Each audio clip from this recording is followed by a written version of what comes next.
Black girl vanished from her bedroom in 1994. 10 years later her voice plays on forgotten cassette.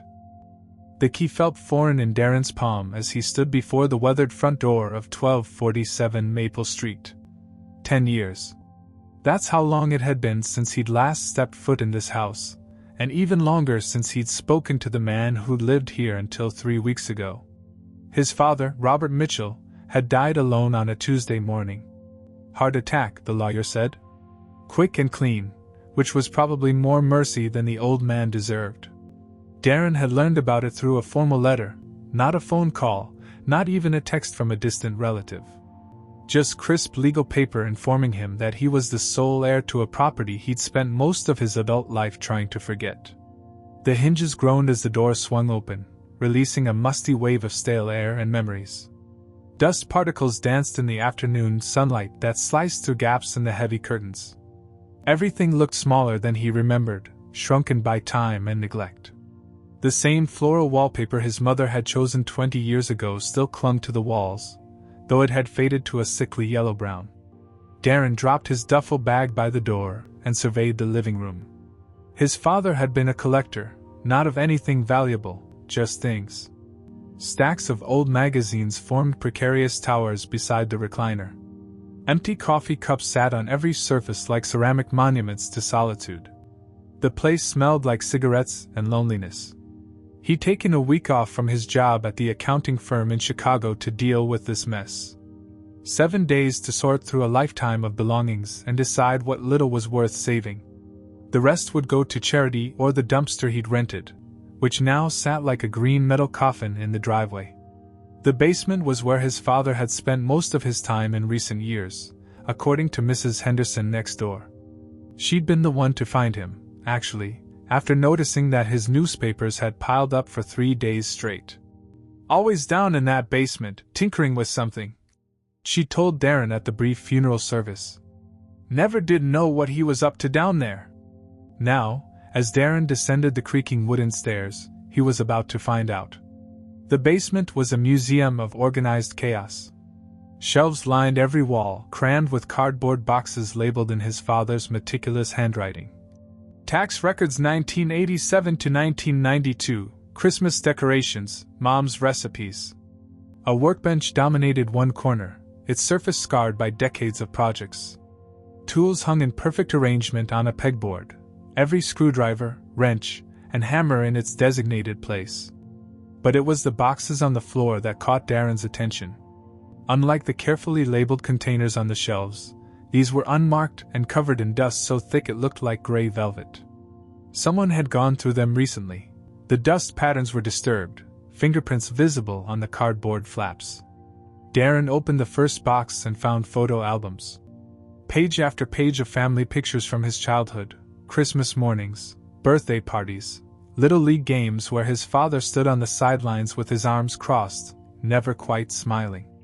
His mother appeared in the earlier photos, her face bright with a happiness that had faded long before the cancer took her when Darren was 15. The second box contained documents. Birth certificates, marriage licenses, insurance papers. Normal family paperwork, though Darren noticed several manila envelopes stuffed with what looked like bank statements and receipts. His father had always been secretive about money, never discussing finances even when times were clearly tough. It was in the third box that Darren found something that didn't belong. At the bottom, beneath layers of old bills and expired warranties, his fingers touched something smooth and rectangular. He pulled it out and held it up to the bare bulb hanging overhead. A cassette tape. The plastic case was cracked along one edge, and the label was handwritten in faded blue ink. 94 EB. Nothing else. No song titles, no artist name, just those cryptic letters and numbers. Darren turned the tape over in his hands. He hadn't seen one of these in years. As a kid, he'd had dozens of them, mixtapes from friends, recordings of songs off the radio, bootlegs of concerts. But this one felt different somehow. Heavier. Like it carried more than just music. He looked around the basement until he spotted what he was searching for, an old boom box sitting on a shelf behind the water heater. It was the same one his father had used to listen to baseball games while working in his shop. Darren wiped the dust off the speakers and plugged it into a nearby outlet. The display flickered to life, showing 12 o'clock in blinking red numbers. His hand hesitated over the tape deck. Something about the whole situation felt wrong, like he was about to invade someone's privacy. But whose? His father was finished, and this was his house now. If the old man had wanted secrets to stay buried, he should have destroyed them before his heart gave out. Darren pressed the eject button and slid the cassette into place. The mechanism clicked as the tape settled into position. He took a deep breath and pressed play. Static filled the basement, followed by the mechanical whir of tape against playback heads. Then, cutting through the white noise, came a voice. A child's voice. "My name is Ebony Barnes, and I'm 9 years old." Darren's blood went cold. The voice was clear, articulate, with the careful pronunciation of a child trying to sound grown-up. But there was something else there too, fear, carefully controlled but unmistakable. "I want people to know what happened to me. I want them to know the truth before." The voice paused, and Darren could hear her breathing, quick and shallow. "Before it's too late." The tape continued, and the little girl began to tell her story. She talked about her bedroom, about her favorite stuffed animal, a rabbit named Mr. Whiskers. She described her school, her teacher Mrs. Rodriguez, her best friend Jessica who lived 3 blocks away. Normal things. Kid things. But then her voice dropped to a whisper. "He said he knew my mommy. He said she sent him to pick me up from school because she was sick. But mommy wasn't sick. Mommy was at work at the hospital, and she would never send someone I didn't know." Darren's hands were shaking now. He wanted to turn off the tape, to pretend he never found it, but he couldn't move. The child's voice continued, describing being taken to a place that smelled like motor oil and old newspapers. A place with no windows.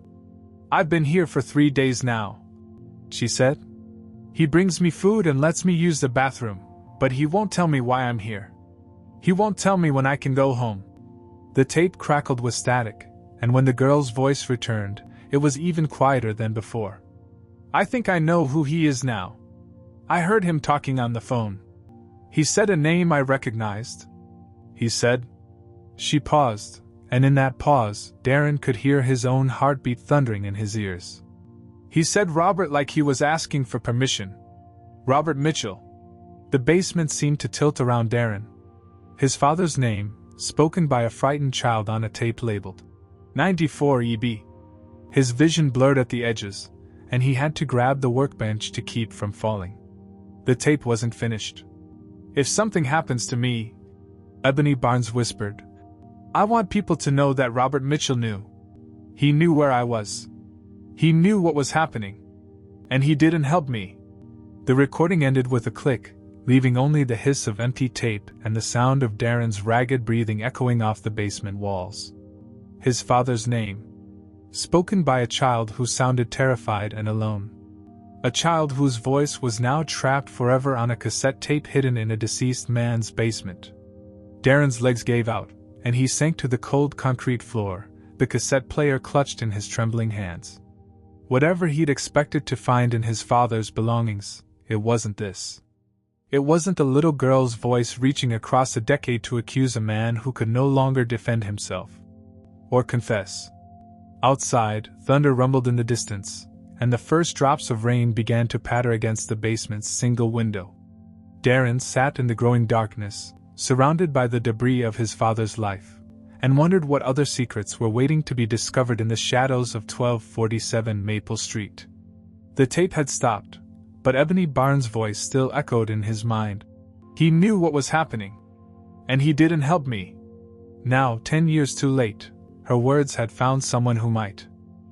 Darren didn't sleep that night. He sat at his father's old desk in the den, the cassette player beside him like evidence in a trial that would never happen. Every time he closed his eyes, he heard Ebony's voice, small, scared, but determined to tell her story. By dawn, he made a decision. He needed to know who Ebony Barnes was, and more importantly, what had happened to her.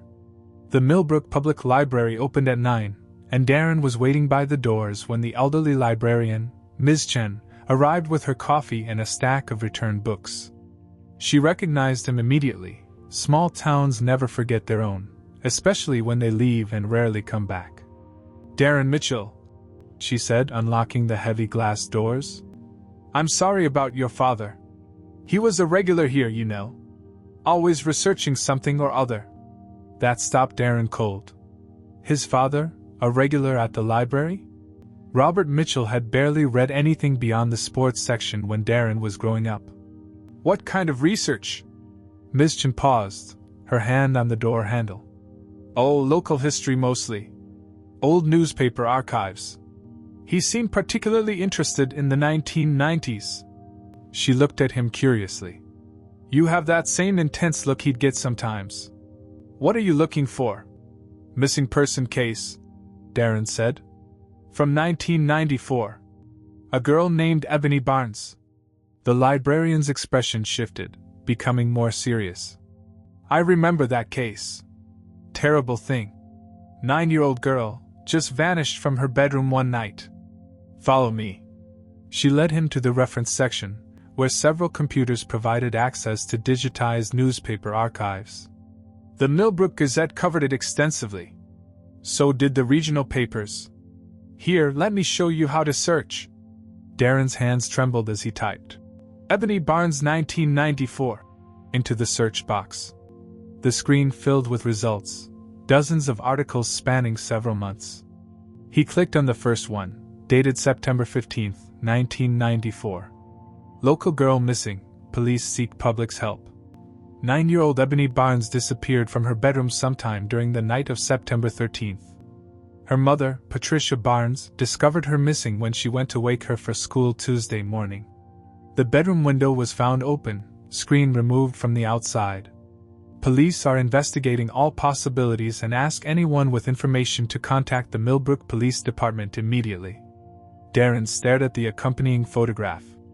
Ebony Barnes smiled back at him from the screen, gap-toothed grin, braided hair tied with bright yellow ribbons, eyes full of life. She looked exactly like the child he'd imagined while listening to her voice on the tape. He scrolled through more articles. The story had dominated local news for weeks.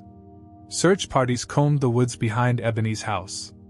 Volunteers posted flyers throughout the county. The FBI was called in after the local police admitted they had no leads. But it was an article from October 2nd that made Darren's blood run cold. Search continues for missing girl as family clings to hope.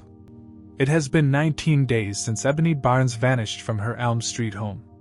Despite an extensive investigation involving local police, state authorities, and federal agents, no trace of the missing 9-year-old has been found. "We're not giving up," said Detective Maria Santos, lead investigator on the case. "Someone out there knows something, and we're going to find out what." Patricia Barnes, Ebony's mother, made an emotional plea for her daughter's safe return.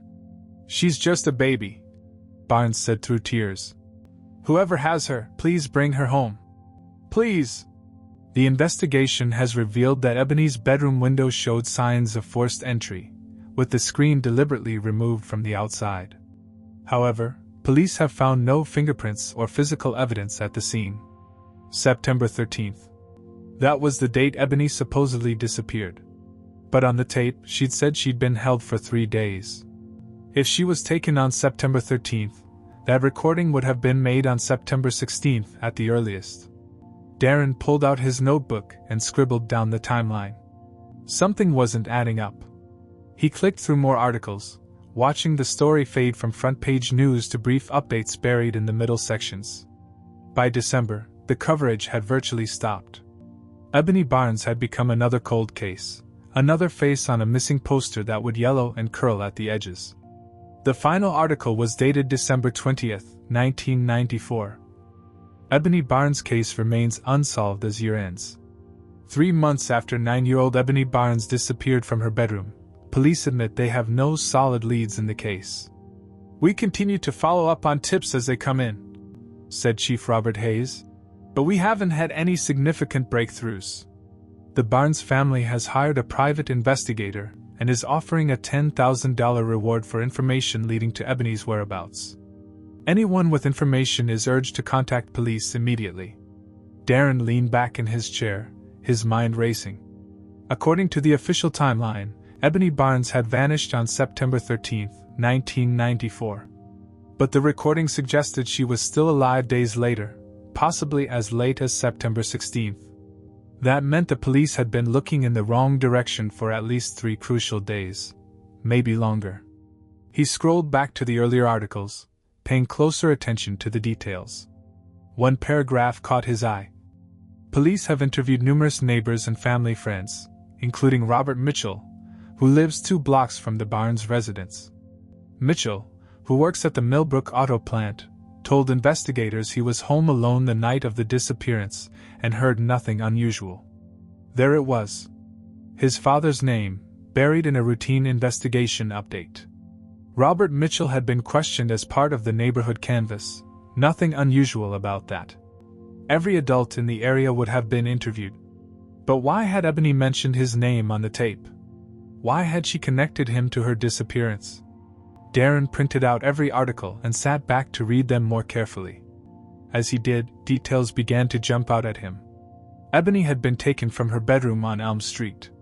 His father lived on Maple Street, exactly 2 blocks away, just as the article stated.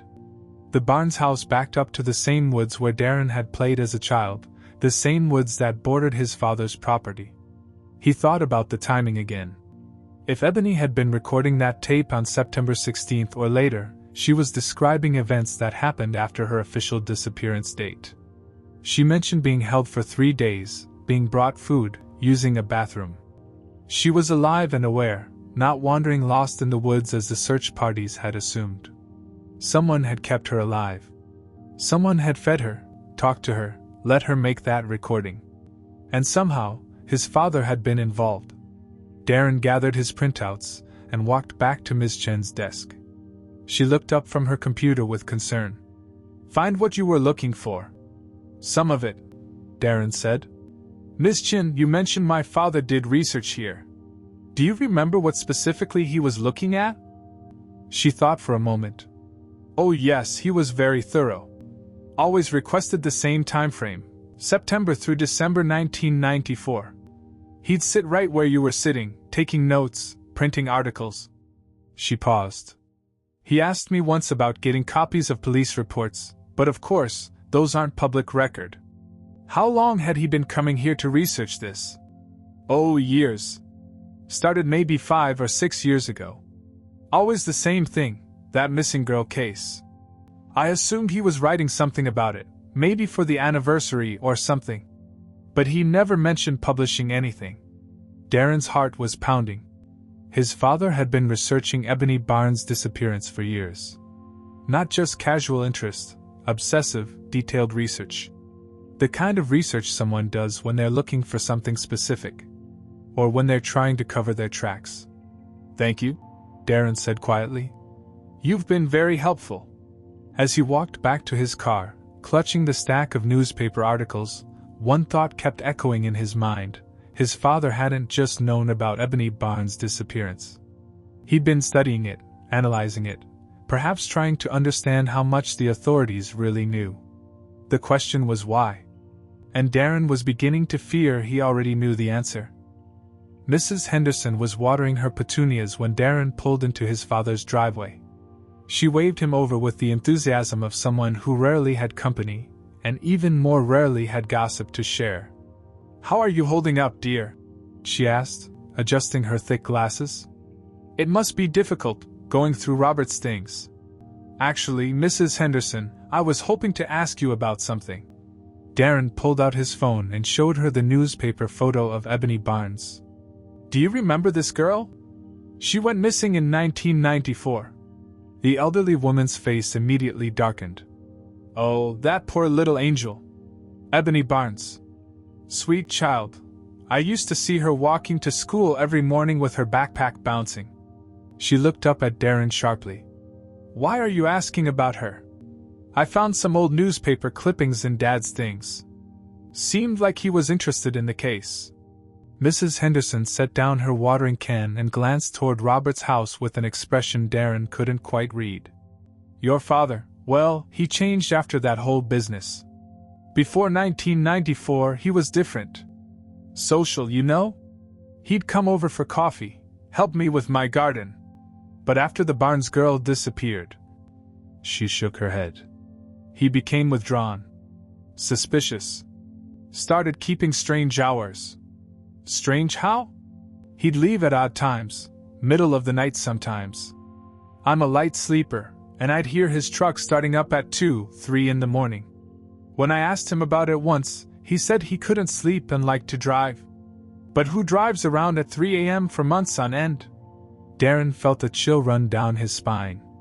This was right after Ebony disappeared. Started maybe a week after, continued for months.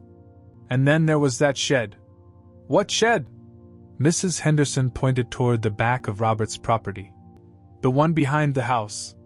He built it that fall, right after the Barnes investigation started. Worked on it himself, wouldn't let anyone help. Put a padlock on it that was bigger than anything I'd ever seen. She lowered her voice. Never did figure out what he kept in there. Darren's pulse quickened. He'd played in that backyard as a child, but he couldn't remember any shed. Is it still there? Far as I know. Though I haven't been back there in years. Your father wasn't fond of visitors in his later years. After thanking Mrs. Henderson, Darren walked around to the back of his father's house. The yard was overgrown, weeds reaching nearly to his waist. But there, barely visible through the tall grass and volunteer trees, stood a small wooden structure. The shed was maybe 8 feet by 10 feet, with no windows and a single door secured by an enormous master lock that looked like it could stop a big in a bank. The wood was weathered gray, and ivy had begun to claim the walls, but the structure was solid. Built to last. Built to keep things in, or people out. Darren tried the lock, knowing it was futile. He'd need bolt cutters to get through that thing.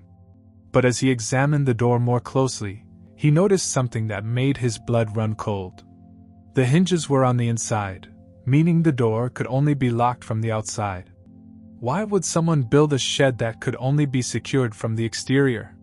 He walked around the perimeter, looking for any other way in. The walls were solid, with no gaps or loose boards. But at the back corner, nearly hidden by overgrown bushes, he found something that made his hands shake. Scratches in the wood. Deep gouges that looked like they'd been made by fingernails. Human fingernails. Someone had tried to claw their way out of this shed. Darren pulled out his phone and called the local hardware store. I need bolt cutters, he told the clerk. The biggest ones you have. While waiting for the hardware store delivery, Darren went back inside to search his father's bedroom. If Robert had been keeping secrets, there might be evidence in his most private space. The master bedroom felt like a museum of loneliness. The bed was made with military precision, probably the way his father had left it the morning he died. A single book sat on the nightstand, a Tom Clancy novel with a bookmark halfway through. On the dresser, a photo of Darren's mother smiled from a silver frame, forever frozen at 35. Darren opened the dresser drawers methodically. Underwear, socks, undershirts, all folded and organized. But in the bottom drawer, beneath a stack of old t-shirts, his fingers found something unexpected. A key. It was small and brass, the kind used for padlocks. Darren held it up to the light, his heart hammering. Could this be the key to the shed?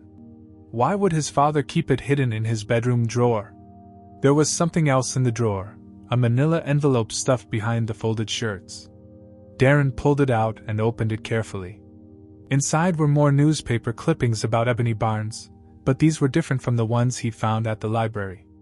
These were from out-of-state papers, articles about similar cases in other cities. Missing children. Unsolved disappearances. All of them young girls between the ages of 8 and 12. All of them black. At the bottom of the envelope was a handwritten list in his father's careful script. Jessica Martinez, Phoenix, Arizona, March 1992. Tanisha Williams, Memphis, Tennessee, July 1993. Ebony Barnes, Millbrook, September 1994. Keisha Johnson, Richmond, Virginia, November 1995. 4 names. 4 dates. 4 cities. Darren's vision blurred as the implications hit him.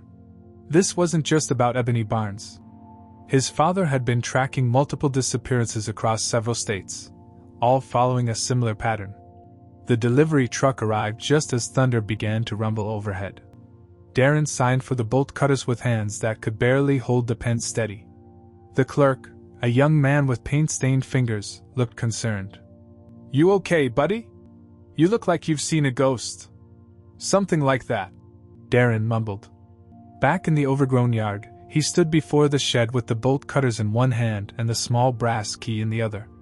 Part of him wanted to turn around, get in his car, and drive back to Chicago. Pretend he'd never found the cassette tape, or the newspaper clippings, or the list of names. But Ebony Barnes' voice echoed in his memory. "I want people to know what happened to me." She deserved the truth, even if it destroyed everything Darren thought he knew about his family. He tried the key first. It slid into the lock like it had been made for it, turning with a quiet click that seemed to echo across the yard. The padlock fell open in his hands. Darren took a deep breath and pulled open the shed door.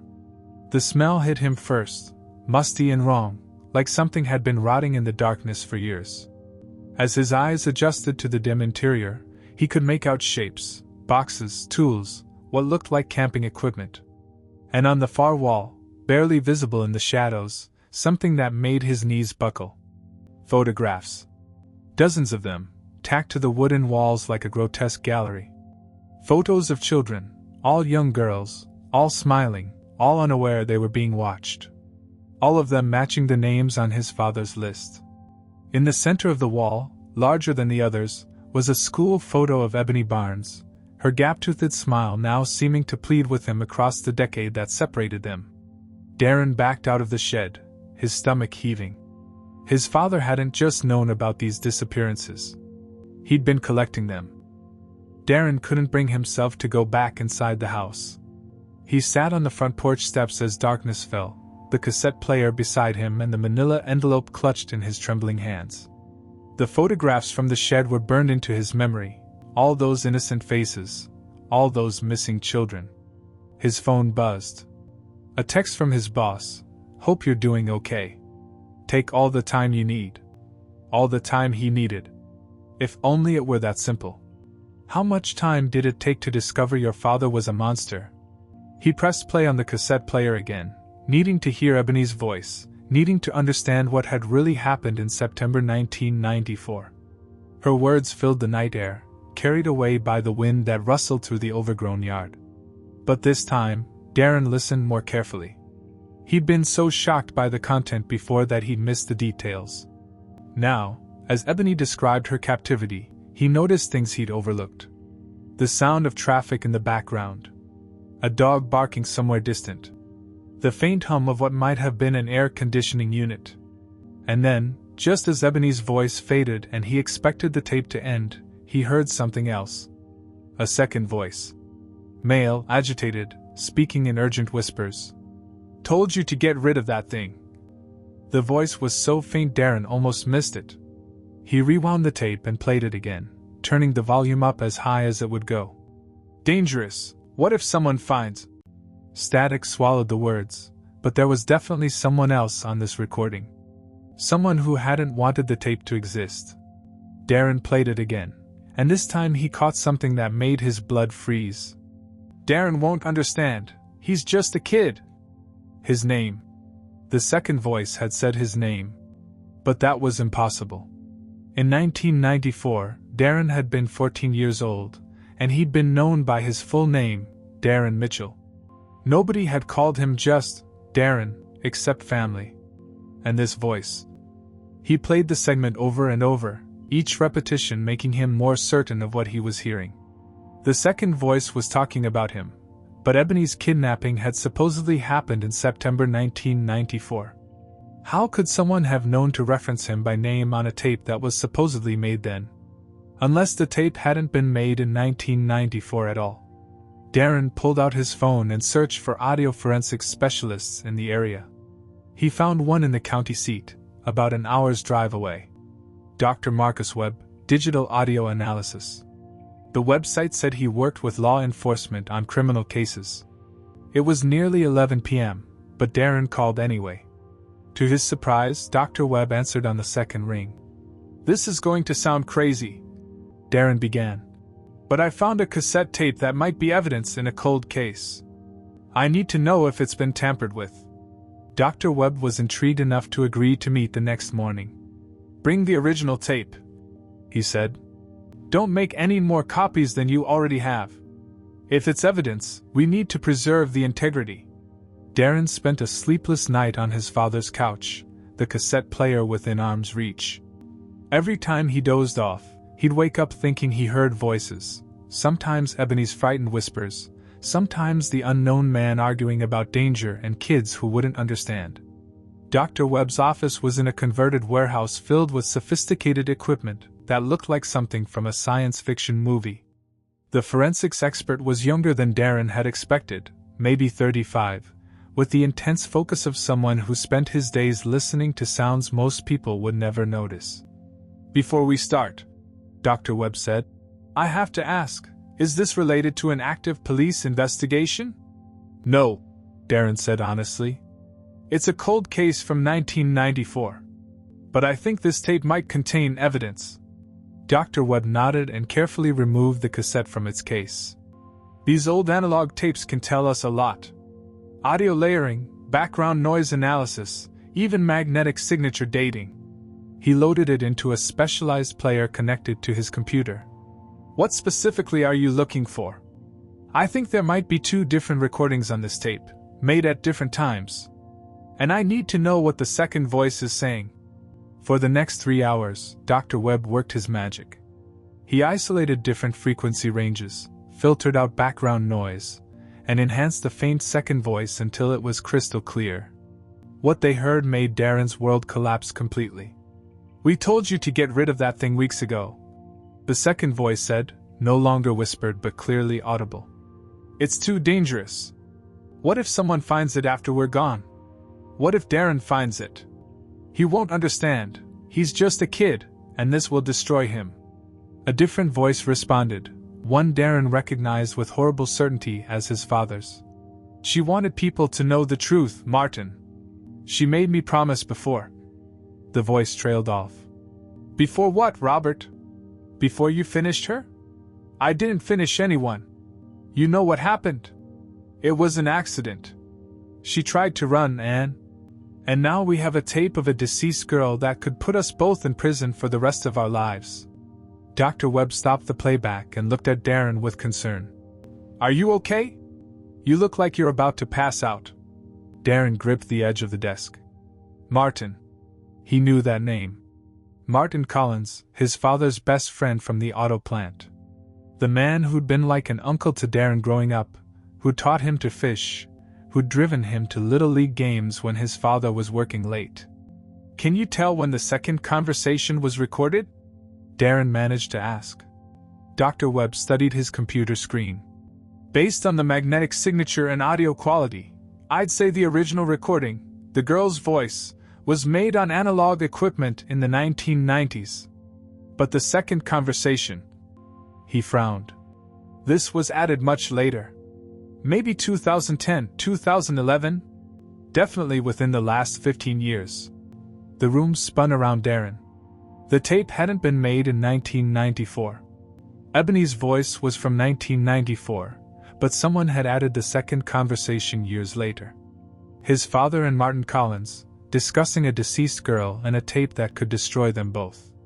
"There's something else," Dr. Webb said quietly. "The girl's recording, it wasn't made in one session. Listen." He played Ebony's voice again, but now Darren could hear what he'd missed before.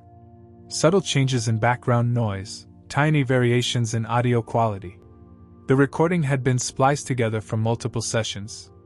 "She was recording over several days," Dr. Webb explained. "Maybe even weeks. Someone kept that tape, let her add to it, and then..." He gestured toward the computer screen. "Years later, your father and this Martin person were arguing about what to do with it." Darren stood up abruptly, his chair clattering backward. "I have to go." Wait, Dr. Webb called after him. If this is evidence in a criminal case, you need to call the police. Not yet, Darren said, already heading for the door. I need to talk to Martin Collins first. Because now he understood. His father hadn't just known about Ebony Barnes' disappearance. He'd been there when she died. And Martin Collins, the man who'd been a second father to Darren, had helped him cover it up. The tape wasn't just evidence of a crime.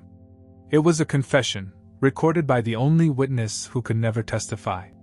And somehow, Darren's entire life had been built around keeping that secret buried. Martin Collins still lived in the same house where Darren had spent countless afternoons as a child, building model planes and learning to throw a curveball in the backyard. The white ranch home on Oak Street looked exactly the same, down to the American flag hanging from the front porch and the rose bushes his wife had planted before the cancer took her. But Darren couldn't bring himself to knock on the door. Instead, he sat in his car across the street, watching the house as afternoon shadows lengthened across the lawn. Through the front window, he could see the blue flicker of a television screen. Martin was home, probably watching the evening news, completely unaware that his carefully buried past was about to resurface. The enhanced audio from Dr. Webb's lab played on repeat in Darren's mind. What if Darren finds it? He won't understand. He's just a kid, and this will destroy him.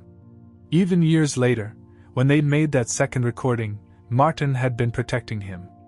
Protecting the boy who'd called him Uncle Martin, who'd trusted him completely. The irony was suffocating. Darren's phone rang, startling him out of his thoughts. His mother's sister, Aunt Carol.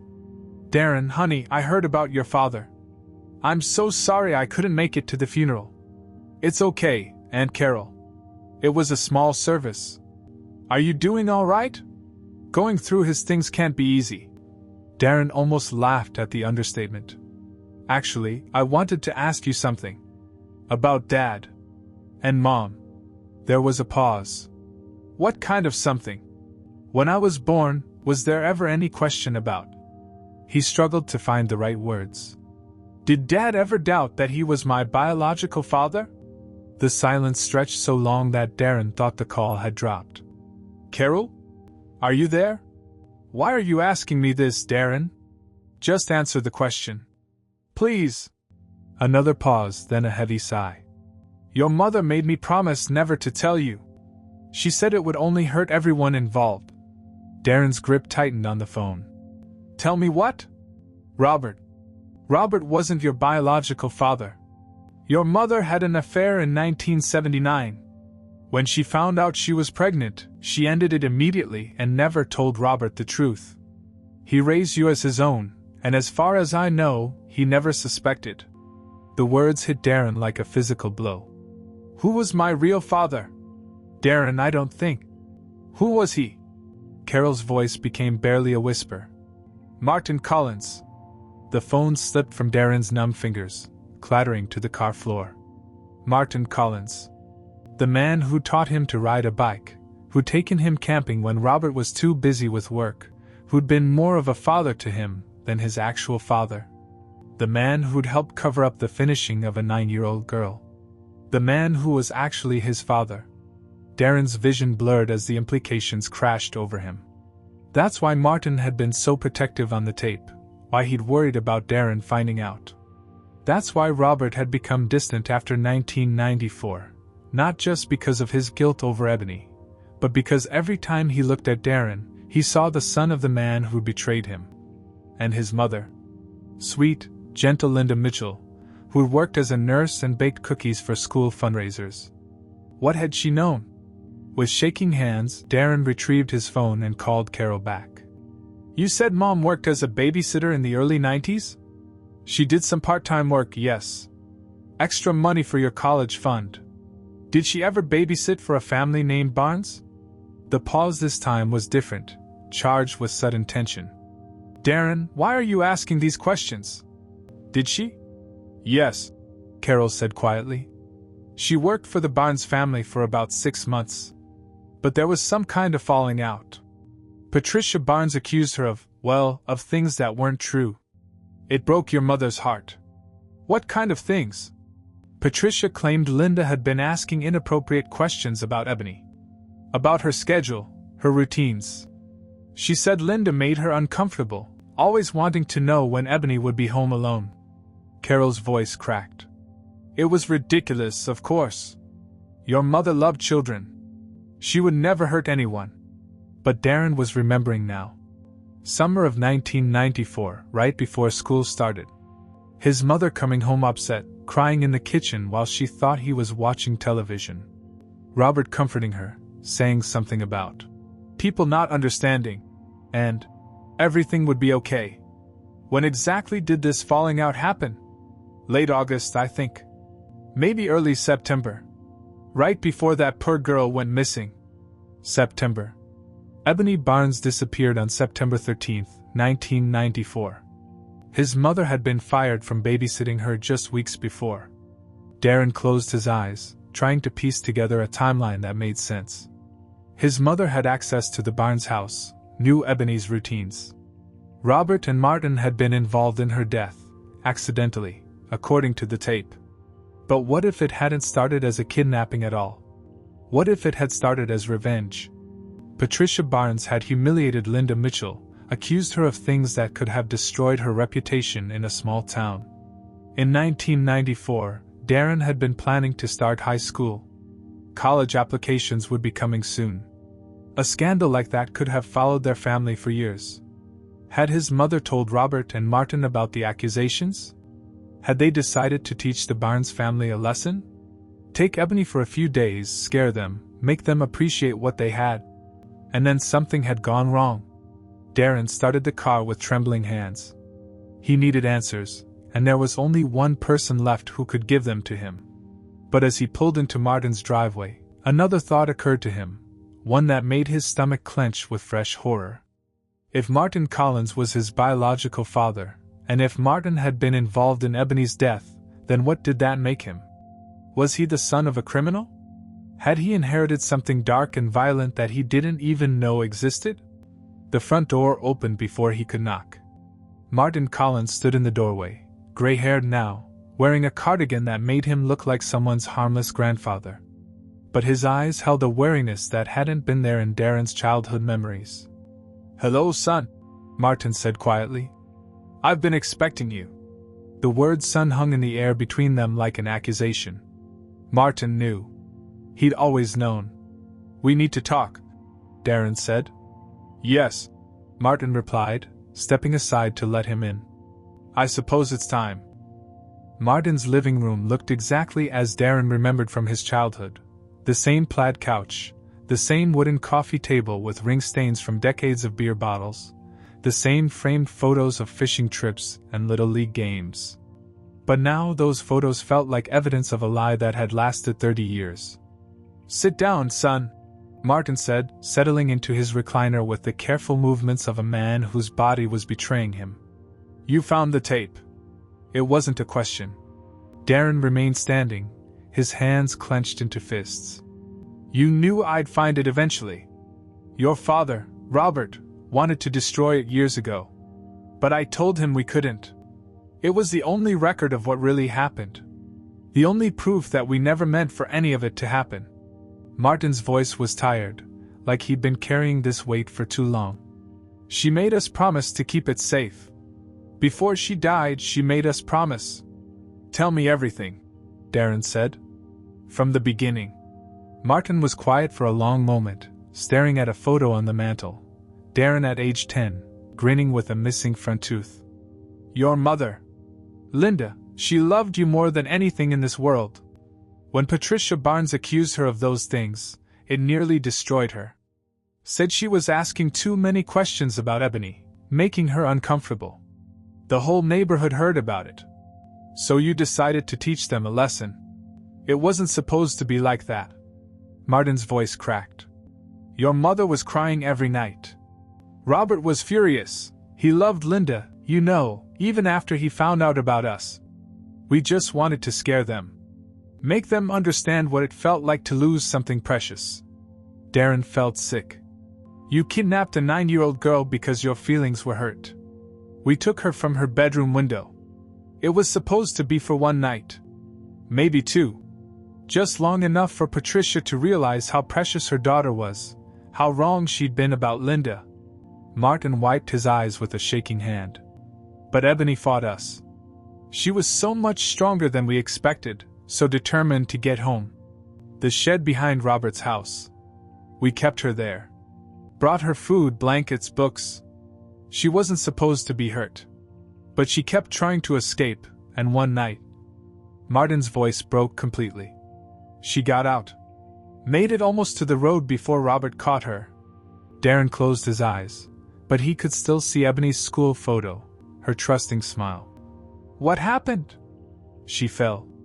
Robert was trying to grab her, and she twisted away from him and fell. Hit her head on a rock. Martin buried his face in his hands. We tried to help her, called 911 from a payphone miles away, but it was too late. She was already gone. And the tape? She'd been recording herself every day. Said if something happened to her, she wanted people to know she wasn't just some kid who wandered off and got lost. She wanted them to know someone had taken her. Martin looked up at Darren with haunted eyes. Before she died, in those last few minutes, she made us promise to keep the tapes safe. Said it was the only way her family would ever know the truth. Darren felt the room spinning around him. So you buried her instead. We panicked. 2 grown men, one of them married to the woman who'd been accused of stalking this child. Who would believe it was an accident? We drove for hours until we found that old farmhouse outside town. The floors were rotting through. It seemed like a place where someone could disappear forever. But you kept the tape. Robert wanted to get rid of it immediately. But I couldn't. Every time I listened to her voice, Martin's shoulders shook. She was so brave. 9 years old and facing death, and she was still thinking about her family, still trying to protect them from not knowing. Darren pulled the cassette from his pocket and set it on the coffee table between them. I enhanced the audio. I heard your conversation with Robert. From 2011, 10 years after we buried her. Robert found out he was sick, early stages, but the doctors said it would get worse. He was terrified you'd find the tape after he died, that it would destroy you to learn what we'd done. Martin looked at the cassette like it might explode. But I couldn't let him destroy it. It was all that was left of her. Where is she, Martin? Where did you bury Ebony Barnes?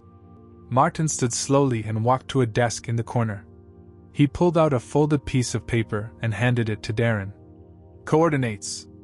GPS didn't exist back then, but I went back 5 years ago with a handheld unit. Made sure I could find the exact spot. Darren unfolded the paper.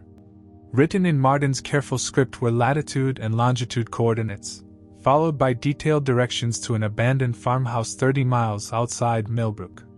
There's something else, Martin said quietly. In the cassette case. Check the liner notes. With trembling hands, Darren opened the cassette case and pulled out the paper insert. Written on the back, in a child's careful handwriting, were 4 words. Tell my mommy sorry. The paper fluttered to the floor as Darren's vision blurred with tears.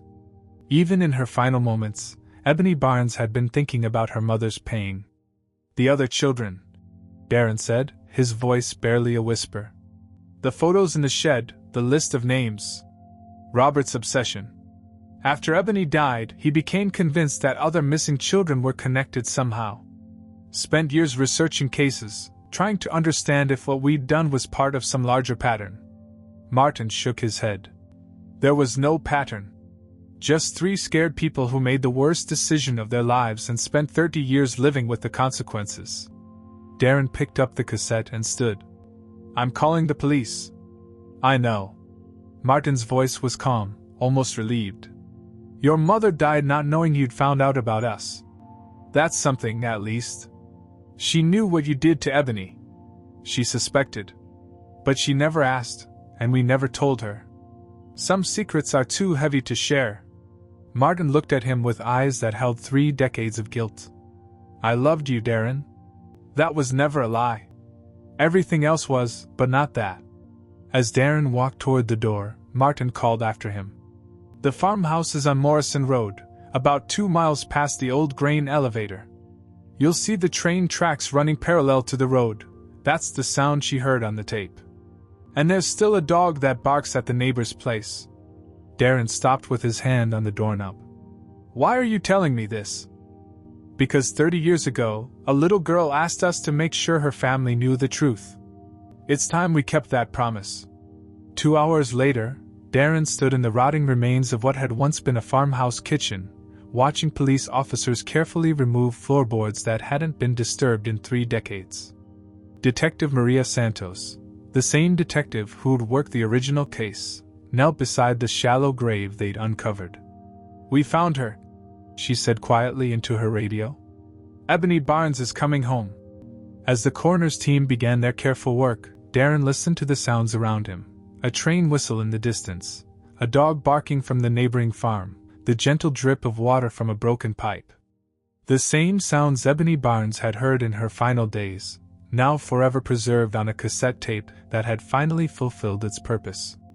In his pocket, his phone buzzed with missed calls from reporters who'd somehow learned about the discovery. But Darren ignored them all.